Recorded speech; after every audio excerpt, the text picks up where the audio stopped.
क्या नाम है आपका? राजेश कुशवाहा। कहाँ रहते हैं राजेश भाई? मैं रहता हूँ गुजरात में, राजौर नगर में रहते हैं, रामनगर के बाजू। क्या हादसा हुआ आपके साथ? हमारे साथ में मैं एक खाना खाने आया, 1:20 तक मेरा लड़का रूम में था। इसके बाद मैं चले गए ड्यूटी। ये लोग कम निकल गए, अपने को मालूम नहीं चला। जब ड्यूटी से छूट के आया तो मैंने पूछा लड़की से, तो लड़की मेरी बोल रही है कि 5:50 से मैं भाई निकला है रूम से। इसके बाद हम लोग खोजाई चालू कर दिए, 2 बजे रात तक खोजे हैं। इसके बाद कुछ नहीं मिला। बिहान दिन गए जब शाम को, तो फिर वहाँ में कपड़ा मेरे को नहर के किनारे, दोनों लड़के का चप्पल और रुमाल शर्ट मिला मेरे को, दोनों जन को। रतन, कहाँ रहते हैं आप? राजौर नगर रहता हूँ, रामनगरी में। क्या हादसा हुआ? वो क्या है, मंगलवार के दिन में खाना खाना आया 11 बजे। इसके बाद में लड़का भी बैठ के खाना खाया। इसके बाद में मैं आराम करने लगा। इसके बाद में मैं 4 बजे सो के उठा, तो इसके बाद में देखा साइकिल नहीं है। बाद में बच्चों से पूछा, पता चला कि ये लोग नहर में नहाने गए हैं। तो उसके बाद में कल कपड़ा मिला था, इसके बाद में टी-शर्ट चप्पल वप्पल मिला था, और आज इसके बाद में बॉडी मिला है लोग का।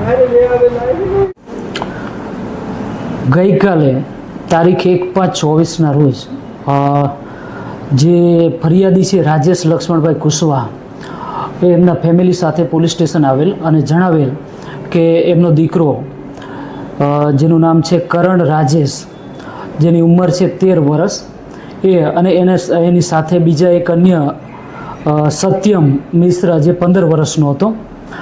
આ બંને બાળકો ક્યાંક ઘરેથી ચાલ્યા ગયેલું હોય એ બાબતની પોલીસ સ્ટેશન ખાતે ફરિયાદ આપવામાં આવેલી અને કિમ પોલીસ સ્ટેશન ખાતે એ ફરિયાદ દાખલ કરેલી. 363 મુજબ આઈપીસી કલમ 363 મુજબ ફરિયાદ દાખલ કરેલ અને ત્યારબાદ આ બાળકો બાબતે શોધખોળ શરૂ કરવામાં આવેલી અને તમામ કિમ પોલીસ સ્ટેશન વિસ્તારમાં, જે વિસ્તારમાં એ ફરિયાદી રહે છે એની આજુબાજુના વિસ્તારના તમામ સીસીટીવી કેમેરાઓ ચેક કરવામાં આવેલા અને એમની ફરિયાદને અનુસંધાને જે તપાસ કરવામાં આવી રહેલ હતી એ દરમિયાન અમને જાણકારી મળેલ કે નવી પારડી ખાતે આવેલ જે કેનાલ છે ત્યાં આ બંને બાળકોના કપડાં તથા ચંપલ પડેલ હોવાની માહિતી મળેલ અને એ માહિતીને આધારે એ સ્થળ પર ગયેલ અને જે એના ફેમિલીને પણ સાથે લઈ ગયેલ અને જે કપડાં હતા એ આ જે કામના ફરિયાદી છે રાજેશભાઈ લક્ષ્મણભાઈ કુશવાહ, તેઓ ઓળખી ગયેલ અને જણાવેલ કે આ કપડાં છે જે મારા દીકરા કરણ છે એના જ છે.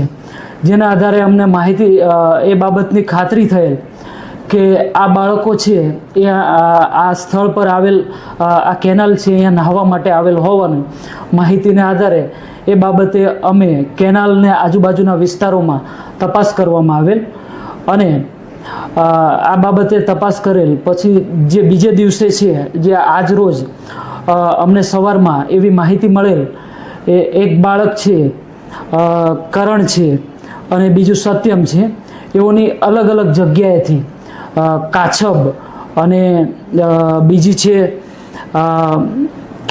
ભાદોલ ખાતેથી આ બંને બાળકોની ડેડ બોડી મળી આવેલ, જેથી તેના તાત્કાલિક તેની ફેમિલીને બોલાવીને એ બોડીની આઈડેન્ટિફાઈ કરવામાં આવેલ અને તેમના દ્વારા એવું જણાવવામાં આવેલ કે આ બંને બોડીઓ એ અમારા બાળકોની છે.